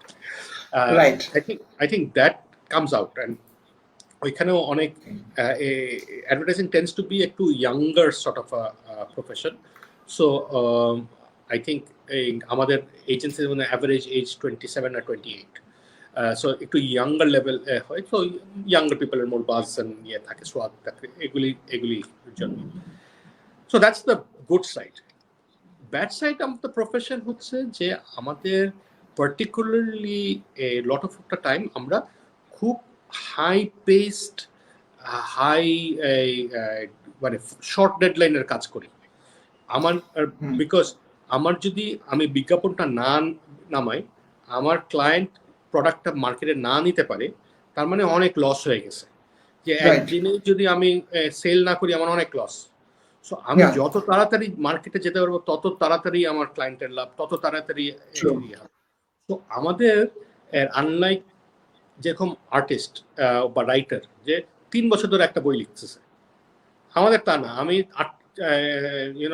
3টার সময় রবিতে ঢুকলাম, আমার নতুন প্যাকেজ নামছে, আমার 4টার মধ্যে নতুন স্ক্রিপ্ট দরকার, এখন করতে হবে। সো আমরা we are doing in creativity on demand. তো এইটা অনেক সময় লিডস টু বার্ন আউট, মানে ওই প্রেশারটা লোকরা নিতে পারে না। সো আই থিঙ্ক ইন্ডাস্ট্রির ওই জিনিসটাও একটা শর্টফলিং আছে, বাট ওটা আমরা ট্রাইং টু আন্ডারস্ট্যান্ড আর নিয়ে করছি যে কিভাবে আমরা এই শর্ট ডেডলাইনে, এই টাইট ডেডলাইনে আমরা কিভাবে turn around করব without burning out our people. Right. So basically some sort of agility ও থাকতে হয় ওই মানুষগুলোর ভিতরে, এবং এই এজিলিটিকে কিন্তু আমরা একটা মডার্ন স্কিল বলছি, সব প্রফেশনাল লাগছে যে আমি ওই যে আপনি বলেন 3 বছর ধরে লিখবো, সেই সুযোগটা আসলে মার্কেট, কাস্টমার কেউ দিবে না, এবং 3 বছর পর দেখা যাবে ঘটনাই চেঞ্জ হয়ে গেছে, হয়তো নতুন করে লিখতে হবে। মানে আমরা আজকে 3টার সময় লিখেছি, 4টার সময় স্ক্রিপ্ট অ্যাপ্রুভ করেছি, 5টায় শুট করেছি, 6টায় বিজ্ঞাপন বানিয়ে 8টার সময় টিভিতে গেছে, পরদিন সকালে পুরো কনটেক্সট চেঞ্জ হয়ে গেছে। সো এই প্রেশারটা নিয়ে becomes very difficult for a lot of people. Also you said agility, you have to be on off, right? তো এখন আমি সকালবেলা while I'm saying খুব সুন্দর 6টা ইন্ডাস্ট্রি নিয়ে কাজ করেছি, আমার তো বিস্কিট নিয়ে কাজ করছি, অফ করে আবার অন্যটা অন করতে হয়, অফ অন। সো এটা কিন্তু একটু এক্সস্টিং হয়ে যায় এক জায়গাটায় গিয়ে। সো এইটার জন্য ইয়াঙ্গার পিপলরা থাকে বেশিক্ষণ, অ্যান্ড দেন আফটার আমরা দেখি যে একটা সময় গিয়ে লোকরা বার্ন আউট হয়ে তারা অন্য জায়গায় চলে যায়, and they move out to the client side, into different businesses, different জায়গায় চলে যায়। সো ওই এনার্জি এটা যখন থাকে, ভাইটালিটি থাকে, তখনই অ্যাডভার্টাইজিংটা খুবই ফোর্সফুলি করা যায়। ওকে ওকে নাজিব ভাই, আমি যখন আপনার সাথে একটু প্রিপারেটরি ফেজে কথা বলছিলাম তখন আমি একটা আপনার মধ্যে কষ্ট দেখেছি। আমি আপনাকে বলেছি, আপনি আমাকে বলছিলেন যে আমাদের ফিমেল পার্টিসিপেশন এই প্রফেশনে এক্সপেকটেশন অনুসারে হচ্ছে না। এটাকে ঘুরিয়ে বললে আমাদের অনেক প্রতিভাবান বোনরা আছে আমাদের, বা আমাদের ফিমেলরা আছে, কিন্তু তাদেরকে আমরা এই প্রফেশনে হয়তো পাচ্ছি না বিকজ অফ সাম মিসআন্ডারস্ট্যান্ডিং অথবা রং আন্ডারস্ট্যান্ডিং অফ দ্য প্রফেশন। আপনি কি একটু আমাদের যারা ফিমেল গ্রুপস আছে তাদেরকে কি একটু বলবেন যে আমরা আমরা তাদেরকে দরকার? অবশ্যই, আই মিন আই থিঙ্ক এটা একটা বিরাট ফল্ট নট অনলি আমাদের অ্যাডভার্টাইজিং ইন্ডাস্ট্রিতে বাট ইন্ডাস্ট্রি ইন জেনারেল। আমরা যদি দেখি আমাদের female participation in our education is more than male participation, primary আর সেকেন্ডারি জায়গায়, মানে এইচএসসি এসএসসি পর্যন্ত there are more females enrolled than males. Tertiary level গিয়ে, ইউনিভার্সিটি লেভেলে এটা সুইচ হয়ে যায়, there are more males than female.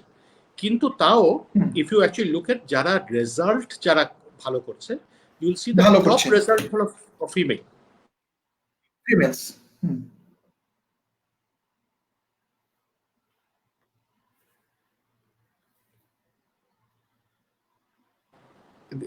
Entry লেভেলে you see big drop, then every step একটা ড্রপ হচ্ছে। এখন ড্রপটা হচ্ছে মেনি রিজনস এর জন্য পুরো ইন্ডাস্ট্রিতে, এভরিথিং ফ্রম কমিউট করতে পারা difficult to access to, and আমরা অনেক রকমের এরকম সার্ভে করেছি, one of the biggest reason মহিলারা ওয়ার্কফোর্সে যায় না ইজ অ্যাক্সেস টু টয়লেটস। ভালো জায়গায় টয়লেট নাই। টিল ভেরি রিসেন্টলি 10 বছর 12 বছর আগে পর্যন্ত বাংলাদেশ সেক্রেটারিয়েটে মহিলাদের গেস্ট টয়লেট ছিল না।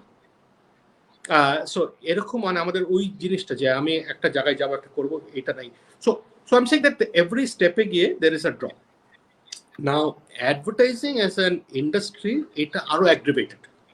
একটা হচ্ছে আমাদের একটা রেপুটেশন আছে, সবাই মনে করে ও অ্যাডভার্টাইজিং মানে তুমি মডেল, আর মডেল মানেই তুমি এরকম। সো এইটা একটা আমাদের জাজমেন্টাল, আমরা কিছু আগে জাজমেন্ট নিয়ে কথা বলছিলাম, লোকরা নান ওই জাজমেন্টটা পাস করে দেয়, এটা একটা প্রবলেম আছে। বাট আরেকটা প্রবলেম আছে ইজ দ্যাট, যেটা এগেইন লাস্ট কোয়েশ্চেনের কথা বলছিলাম, যে আমাদের ওই demanding work time. So work time demanding হলে মানে আমার যখন 5টায় এসছে কথা যে আমার একটা স্ক্রিপ্ট লিখতে হবে, তখন আর ইট ডাজন্ট ম্যাটার যে আমার কি বাচ্চার বার্থডে আছে, নাকি আমার শ্বশুরবাড়িতে কিছু করতে হবে, নাকি আমার কাউকে আমি পড়েছিলাম দাওতে যাব বা ইয়ে করেছিলাম, এগুলি প্রবলেম হয়ে যায়। ওয়ার্ক লাইফ ব্যালেন্সটা হয় না। আর ওয়ার্ক লাইফ ব্যালেন্সটা যখন হয় না, আনফর্চুনেটলি আমরা we are much more stricter on আমাদের ফিমেল কলিগসদের উপরে than our male colleagues, right? If you not go back and say যে সরি আমার অফিসে একটা কাজ চলে এসেছিল এর জন্য আমি আমার এই দাওয়াতে যেতে পারিনি, লোকরা কিছু ওরকম বলবে না।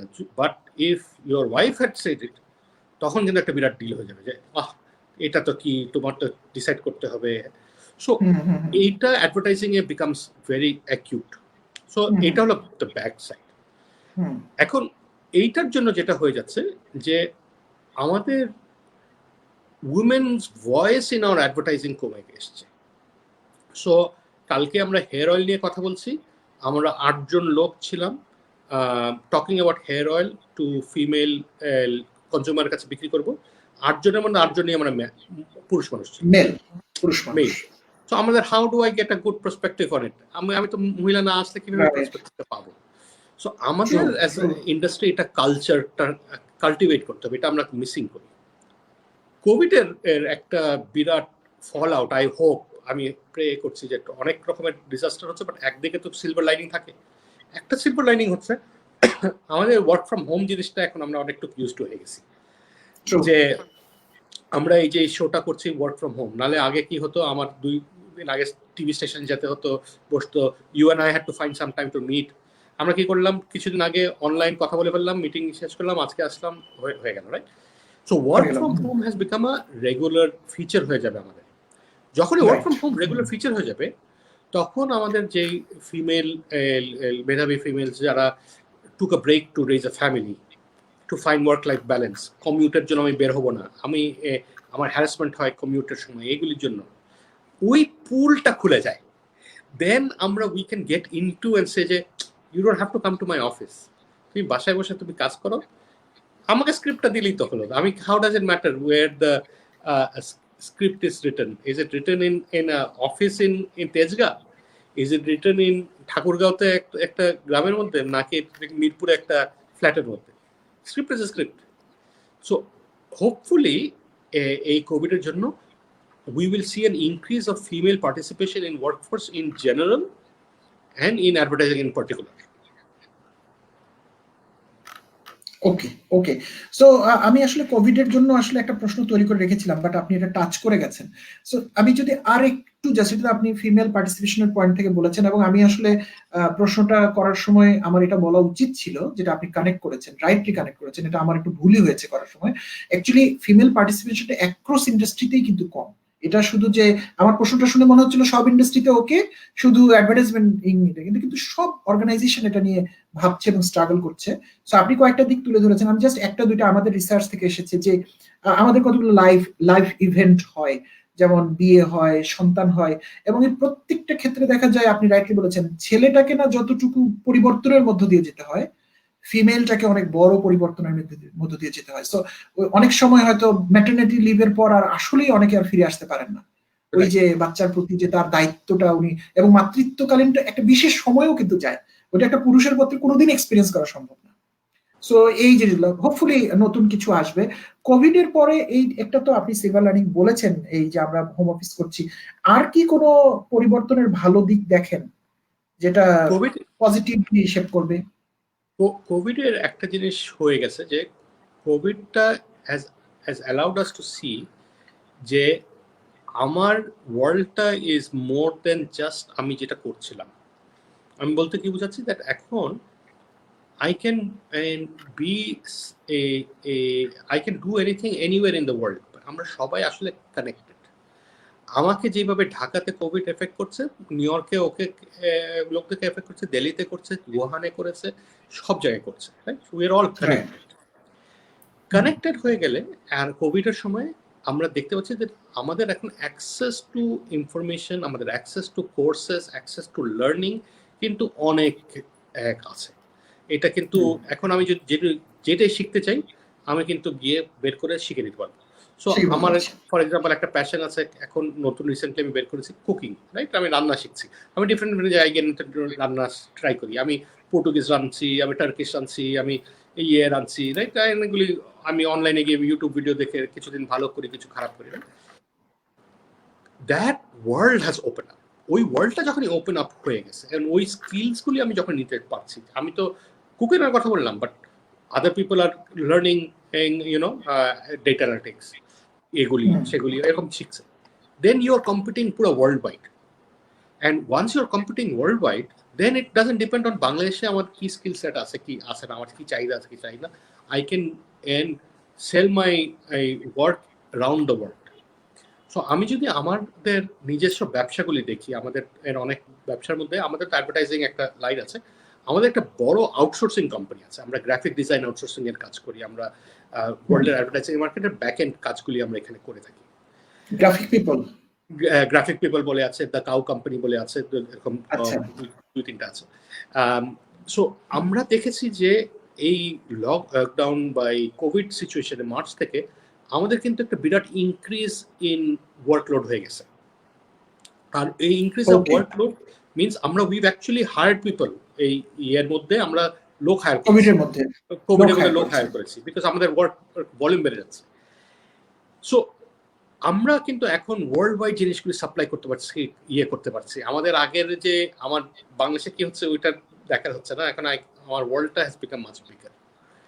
এইটা হওয়াতে then again there is two sides of ইট।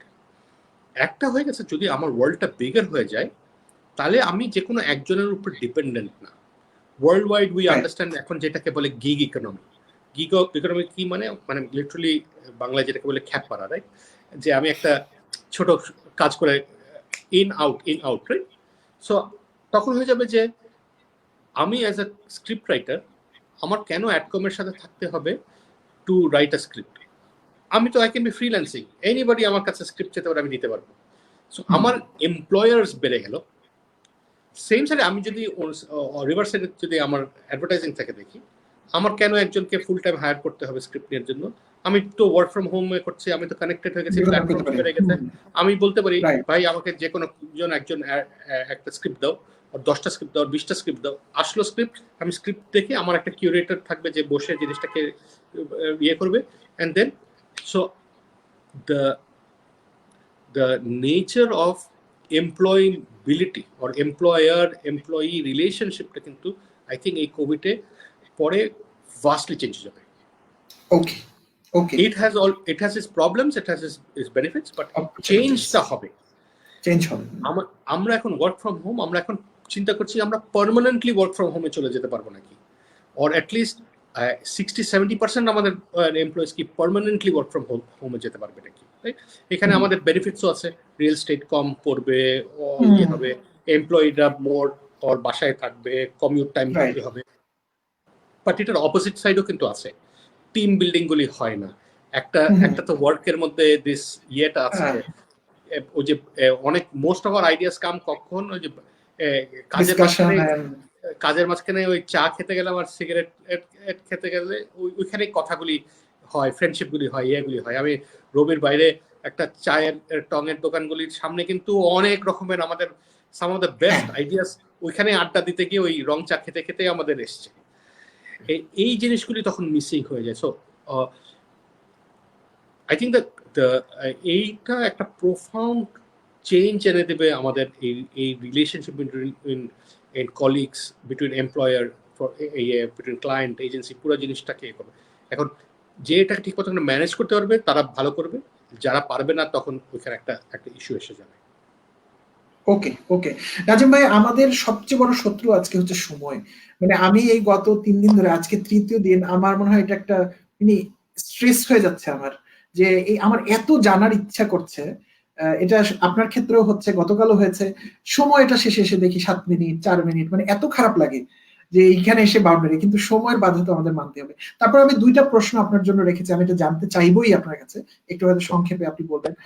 সেই 2টা প্রশ্নের বাইরে আরেকটা প্রশ্ন, সেটা হচ্ছে আপনার এই যে দীর্ঘ জীবনের অভিজ্ঞতা, এই লাইনে, এই ক্যারিয়ারে সবচেয়ে মজার অভিজ্ঞতা কোনো কিছু আপনি কি শেয়ার করবেন? এবং একটা অদ্ভুত অভিজ্ঞতা। আমি আপনাকে একটু ক্লু দিতে চাই। ধরেন আমি একটা প্রপোজাল নিয়ে গেলাম এবং আমি বলতে চাইলাম যে এই প্রপোজালটা মনে হয় পছন্দ হবে না, কিন্তু দেখা গেল কাস্টমার ওইটাই পছন্দ করে বসে আছে, বা এরকম কিছু। এটা হরদম হয়, এটা এভরিডে অকারেন্স। আমি মনে করি যে এটা খুবই ভালো, ক্লায়েন্ট পছন্দ করবে, এইটাই হবে, আর কিছু না। ক্লায়েন্ট পছন্দ করে না, আবার অনেকটা বলি একটা ওটাই পছন্দ করবে। আমাদের আবার আমি একটা ট্রিক বলি, হ্যাঁ আই এম শিওর আমার কয়েকটা ক্লায়েন্ট শুনছে, বা অনেক ক্লায়েন্ট শুনছে। অ্যাডভার্টাইজিং এজেন্সি যখন 3টা আইডিয়া নিয়ে যায়, তারা জানে একটা আইডিয়া তাদের বিক্রি করার আইডিয়া, একটা আইডিয়া থাকতে হবে যেটা কেউ পছন্দ করবে না, এটা রিজেক্ট হবে, বিকজ একটা আইডিয়া রিজেক্ট করতে হয়। আর একটা আইডিয়া আছে ওইটা একটু সেফ থাকা। সো এইটা নিয়ে সব এজেন্সি আমরা এটা করবো। মাঝে মাঝে ওই যে আইডিয়া কেউ পছন্দ করবে না, ক্লায়েন্ট যদি এটা পছন্দ করে ফেলে তখন একটা ঝামেলা লেগে যায়, কারণ ওইটার জন্য আপনাদের তো ফুল প্রিপেয়ারনেস থাকে না, ওটা শুধু দেখানোর জন্য। হ্যাঁ, ওইটার জন্য আবার আছে। সো এখানে আবার আছে, আমার এজেন্সির একটা আছে। তো আমি তো রেগুলারলি সবসময় ক্লায়েন্টের সাথে যাওয়া হয় না, তো তাদের হয়ে যায় যখন এরকম একটা থার্ড আইডিয়া কোনো ক্লায়েন্ট খেয়ে ফেলেছে, তখন ফারহান ভাইকে ফোন করতে হয়, ফারহান ভাই আপনি ক্লায়েন্টের সাথে কথা বলেন যে আপনার এই আইডিয়াটা পছন্দ হয় না। সো এইভাবে আমার একবার কল আসলো যে ফারহান ভাই আপনি একটু ক্লায়েন্টকে বলেন, উনি আরেকটা আইডিয়া পছন্দ করেছে, ওটা ভালো লাগে না, আমারই করে। তো আমি বললাম আচ্ছা ঠিক আছে, আমাকে বলো কি এটা। তো তারা 3টা বললো, আমিও কিন্তু যে ক্লায়েন্ট যেটা ওটাই পছন্দ করেছি। বোথ দ্য ক্লায়েন্ট আর আমি, মানে ক্লায়েন্টের হেড আর আমি, ওই থার্ড স্ক্রিপ্ট যেটা কেউ দিবে না ওইটাই আমরা দুজন পছন্দ করে ফেলেছি। এখন তো আমার টিমও প্রবলেমে পড়ে গেছে, ক্লায়েন্টের সাইডের টিমও প্রবলেমে পড়ে গেছে, বসরা তো থার্ড স্ক্রিপ্টে অ্যাপ্রুভ করে ফেলছে, এখন কি করব। তো তারা খুব করে লাস্ট পর্যন্ত আমরা কিন্তু থার্ড স্ক্রিপ্ট বানিয়েছি, এন্ড থার্ড স্ক্রিপ্টটা লাকিলি ফর মি বিরাট হিট হয়ে গেছে। And it is one of the, মানে আমার ওই ক্লায়েন্টের জন্য একটা বিরাট হিট। সো এখন অ্যাটলিস্ট আমার একটা মানে একটা কথার একটা দাম ছিল, সো আই থিঙ্ক এরকম কিন্তু রেগুলারলি হয়। আর আমার জন্য পার্টিকুলারলি এই একটু ডিফিকাল্ট একটা সময় হয়ে যায় যে অনেক সময় যেটা আমি বললাম যে আমি তো আমাদের ফ্যামিলি বিজনেসে কাজ করি বলতে গেলে। সো আমি যদিও আমার মাকে মা বলি না, ইন দ্য এজেন্সিতে গেলে ম্যাডাম মিসেস চৌধুরী, উনি আমার বস, তো ওনার সাথে রেসপেক্ট দেখা এগুলি তো একটা আছে, কিন্তু উনি তো অলসো আমার মা। সো অনেক জায়গায় খুব এম্বারেসিং জিনিসপত্র হয়ে যায়, অনেক রকমের প্রোডাক্ট আছে যেখানে মার সাথে বসে কিভাবে আমরা এটা নিয়ে ডিসকাস করবো। যেরকম এসএমসি আমার একটা ক্লায়েন্ট, তো এসএমসির কন্ট্রাসেপ্টিভ প্রোডাক্টস এগুলি আছে। এখন ওই কন্ট্রাসেপ্টিভ প্রোডাক্টসগুলি নিয়ে মিটিং যখন হচ্ছে, এখানে মিসেস চৌধুরীও আছে, আমিও আছে, এবার একটা এম্বারেসিং একটা জিনিস, এটা কিভাবে করবো। সো এরকম কিন্তু অনেক রকমের ফানি ইনসিডেন্টস এগুলি আসে। 25 years in advertising is অনেক ইনসিডেন্ট এরকম, অনেক ঘটনা। বই লেখা শুরু করেন, আমার মনে হয় আপনি একটা শুরু করে দেন মজার কাহিনীগুলো। আমার খুব ইচ্ছা একটা বই লিখবো, বাট নট আ অটোবায়োগ্রাফি। আমি আমার একটা ফিকশন লেখার খুব ইচ্ছা। আমি অনেক বছর ধরে চিন্তা করছি রিটায়ার করে একটা ফিকশন লিখব। রিটায়ার পর্যন্ত যান না বস, আপনি শুরু করে দেন। করা উচিত না? হ্যাঁ, শুরু করেন। আপনি নিজেই বলছেন নাহলে কনটেক্সট চেঞ্জ হয়ে যাবে। রিটায়ারমেন্টের সময় দেখবেন এগুলো সব পুরনো হয়ে গেছে। আমার আইডিয়া, আমি ইউনিভার্সিটিতে থাকতে 94-95 এর সময় আমি একটা কনসেপ্ট এন্ড আইডিয়া নিয়ে কাজ করছিলাম অ্যাবাউট টেররিজম, এগুলি এই জিনিসগুলি নিয়ে। এই 9/11 গিয়ে ওই সেম গল্পটা কিন্তু ইয়েতে হয়ে গেছে, ঘটনা হয়ে গেছে। এখন তো আমার পুরো জিনিসটা আউট। আমি যদি এখন ওইটা লিখতাম তাহলে হ্যাঁ অফকোর্স এটা তো হয়ে গেছে, বাট আমি যদি 94-96 এর যদি লিখতাম তাহলে আমাকে ধরে নিয়ে যেত, আমাকে তো ধরে নিয়ে যেত ফর শিওর। আমাকে এফবিআই বাংলাদেশে চলে আসতো। আপনি এটা জানলেন কেমনে করে? আচ্ছা ভাই, কুইকলি, আমরা জানি যে আপনি নিজেও বলেছেন যে পৃথিবী খুব দ্রুত চেঞ্জ হচ্ছে। এটা কোভিড এর আগেও হচ্ছিল, কোভিড মেবি এটাকে ফাস্টার করেছে, এবং কি ধরনের ট্রান্সফরমেশন আমরা তো ধারণাও করতে পারছি না। এবং এই পরিবর্তনটা পলিটিক্স থেকে শুরু করে পার্সোনাল লাইফ পর্যন্ত। সো আপনি নিজেকে কিভাবে আপডেট রাখেন এই জায়গাতে? সো একটা খুব ইন্টারেস্টিং কার্টুন দেখেছিলাম সেদিন, যে who but transformation in your company? A CEO, 2 CTO, 3 COVID-19, right? COVID-19 is driving আমাদের transformation in our businesses. So আমাদের লাইফ চেঞ্জ হয়ে গেছে। আমরা কেউ যে 5 বছর আগে যখন 5 বছর পরে আপনি আপনাকে কোথায় দেখতেন, কেউ এই সময় দেখেছে এটা মনে করতাম না।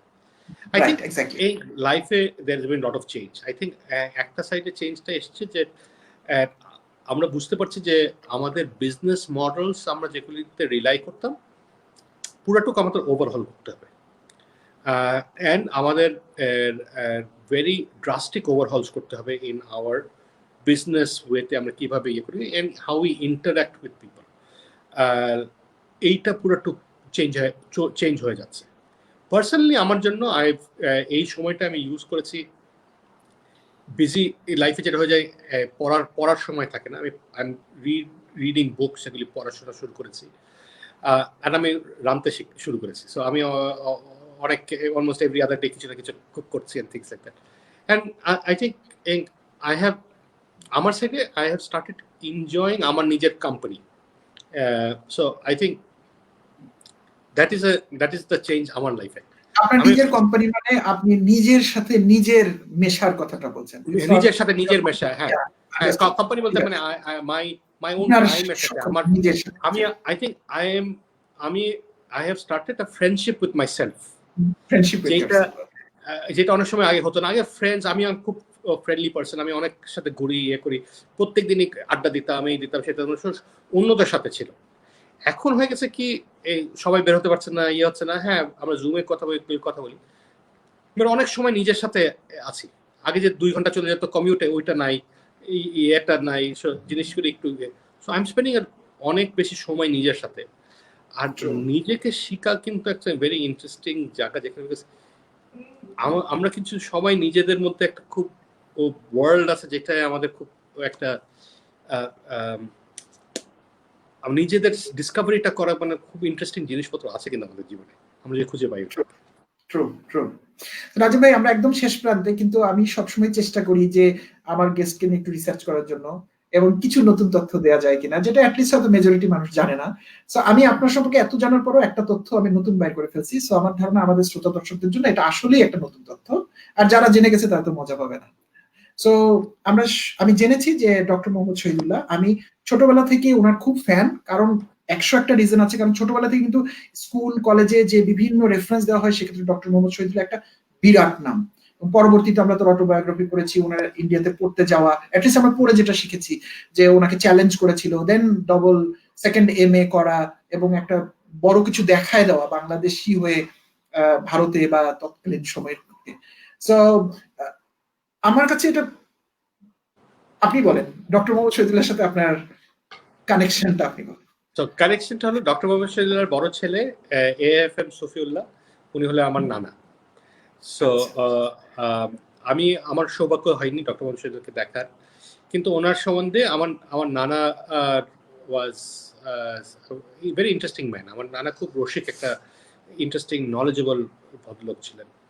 এন্ড ওনার কাছে অনেক কিছু শুনেছি ডক্টর মোহাম্মদ শহীদুল্লাহর কথা।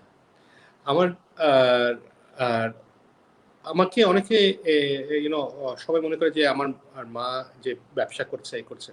I think one of the big influence ওনার লাইফে হ্যাজ বিন ওনার দাদা ডক্টর মোহাম্মদ শহীদুল্লাহ এবং ওনার বাবা, যারা খুব এনকারেজ করেছে ফিমেল পার্টিসিপেশন করা, করা। মা কিন্তু যখন উনি ক্লাস 8-এ 9-এ তখন থেকে কিন্তু উনি চাকরি করেন, মানে উনি অবজার্ভার নিউজ পেপারে উনি ছোটদের ইয়েতে লিখতেন অ্যান্ড বেকেম দেয়ার এডিটর অ্যান্ড এগুলি হয়েছিল। সো ওনার সম্বন্ধে অনেক শুনেছি বড় হওয়ার সময়। ওনার একটা আমার খুব আই থিঙ্ক আমার কাছে সবসময় রেজোনেট করে, আমি ওটা ফলো করতে চাই। উনি বলছেন that let there not be only one day যেখানে আমি নতুন কিছু শিখি নাই। এইটা কিন্তু আমার কাছে এই ডিজায়ার ফর নলেজ, এটা কিন্তু আমার ওনার স্বপ্ন শুনেছি। আমার নানা এবং আমার দাদাকেও বেশি পাইনি, বাট আমার দাদার কথা শুনি যে ওনাদের সবসময় থার্স্ট ফর নলেজটা ছিল। বই পড়া, আমাদের বাড়িতে সবসময় বই দিয়ে ভরা থাকতো, সবই করা। আমরা ছোটবেলার থেকে আমাদেরকে Time magazine, Newsweek magazine বাসায় আসতো, আমরা কাভার টু কাভার আমরা পড়তাম। অ্যান্ড আমার কিন্তু মানে ছোট তখন ক্লাস 2-তে 3-তে 4-এ পড়ি, তখন কিন্তু কাভার টু কাভার করছি, রেগেন কি করলো আর থ্যাচার কি বলেছে আর রাশিয়াতে মিখাইল গর্বাচেভ কি হয়েছে, এগুলো সব কিন্তু শিখেছি। এই থার্স্ট ফর নলেজটা, এইটা যে এত হেল্প করে একটা লোককে, এত ইনফ্লুয়েন্সিয়াল হবে একজনের লাইফে, এইটা আনলেস ইউ রিড, এইটা you are missing out on your own self. এই চর্চাটা রাখা দরকার, যে পড়ার চর্চাটা। এইটা I think so I guess ওনার থেকে কোনো ওয়েতে জিনের মধ্যে দিয়ে এসছে পড়ার ইয়েটা। ওকে, সো আমাদের শেষ করতে হচ্ছে, বাট আপনি যাবেন না, কারণ আমার সাথে আমার গেস্টই শেষ কথাটা বলে। আমি শুধু আবার প্রফেশনাল হ্যাজার্ডের কথাগুলো বলে নিচ্ছি একটু। সেটা হচ্ছে আমরা রকমারি ক্যারিয়ার কার্নিভালের মধ্যে দিয়ে যাচ্ছি, আজকে 3য় দিন। সো কালকে 4র্থ দিন আমি 9:45-এ কোনো একজন একই রকম একজন কোনো গেস্টকে অবশ্যই ভিন্ন প্রফেশনে নিয়ে আসবো। মজার মজার অনেক কথাবার্তা হবে। আর এই সময় জুড়ে রকমারি তাদের ক্যারিয়ার জাতীয় বইগুলোতে 25 থেকে 50% পর্যন্ত ছাড় দিচ্ছে। আজকে যেহেতু নাজিম ফারহান ভাই আমাদের সাথে আছেন, আর উনি হয়তো আর 2-3 মিনিট থাকবেন আমাদের সাথে, আমি জানি না, আপনি চাইলে 5 মিনিটও থাকতে পারেন। এই সময়ে নাজিম NAZIM 55 লিখে প্রোমো কোড দিলে আর এডিশনাল 5% মূল্য আছে। আমার কিন্তু অনেক উন্নতি হচ্ছে, আমি নিজেই দেখতে পাচ্ছি। আমি প্রথম দিন এগুলো বলতেই পারতাম না, এখন আমি অনেক দ্রুত বলতে পারছি। সো ইনক্রিমেন্টাল ডেভেলপমেন্ট আমার একটু একটু হচ্ছে। সো আমি সবার কাছে বিদায় নিয়ে নিচ্ছি। নাজিম ভাই, ডিসকাশন খুব ভালো ছিল, বাট আমার টোটাল কোয়েশ্চেনের 30% আমি কভার করতে পেরেছি। সো প্রবাবলি আমি অফলাইনে আপনার সাথে কোনো সময় যোগাযোগ করবো, কোভিড বা কোভিডের পরে আপনি যেহেতু রান্না শিখছেন, সো আপনার রান্না খাওয়ার সুযোগ তৈরি হতে পারে। সো একদিন বসে একদিন বা কয়েকদিন অনেক আলাপ করবো আপনার সাথে। এনিটাইম। ওকে, সো আমি আমার শ্রোতা দর্শকদের কাছে বিদায় নিয়ে নিচ্ছি। কালকে 9:45-এ আপনাদের সাথে আবার দেখা হবে। এখন ওভার টু নাজিম ফারহান ভাই। পুরো স্ক্রিন চলে যাবে নাজিম ফারহান ভাইয়ের জন্য, এবং আপনি আপনার দর্শকদের সাথে যা মন চায় আপনি বলতে পারেন। আপনি ক্লোজ করবেন আজকের প্রোগ্রাম। আমি করব কি, মানে okay, this is interesting. I think আপনারা যদি শুনে থাকেন প্রোগ্রামটা, আই থিঙ্ক অনেক রকমের কথা বলেছি, কিন্তু আই থিঙ্ক একটা জিনিস যেটা টেক আউটটা হচ্ছে যে প্লিজ জাজমেন্টাল হবেন না। আপনার নলেজের প্রতি একটা ইয়ে থাকে, ভালোবাসা থাকা দরকার, ভালোবাসা থাকা দরকার, নলেজটা নেওয়া দরকার, বাট জাজমেন্টাল হওয়া উচিত না। আমরা আনলেস আমরা আমাদের এমপ্যাথি হয়, আমরা কিন্তু নিজে থেকে বেটার করতে পারবো না, আমার দেশকে বেটার করতে পারবো না। সো উইথ দ্যাট হোপ, আশা করি আপনাদের ভালো লেগেছে। আমি লিঙ্কডইনে আছি, নাজিম ফারহান, NAZIMFARHAN। আমার সাথে যদি আপনি কানেক্ট করতে চান, লিঙ্কডইনে মোস্ট ওয়েলকাম। তো আরেকদিন দেখা হবে। Thank you. লেখককে খুঁজে বের করো স্যার। Any how.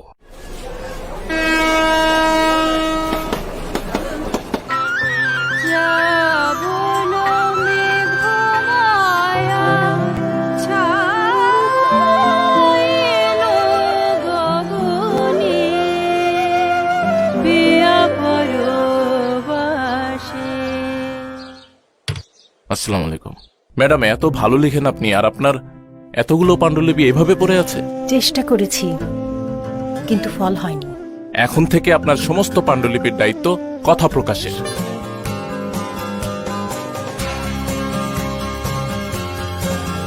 পরিবারের সবার জন্য সব ধরনের বই, কথা প্রকাশ, সৃজনের আনন্দে পথ চলা।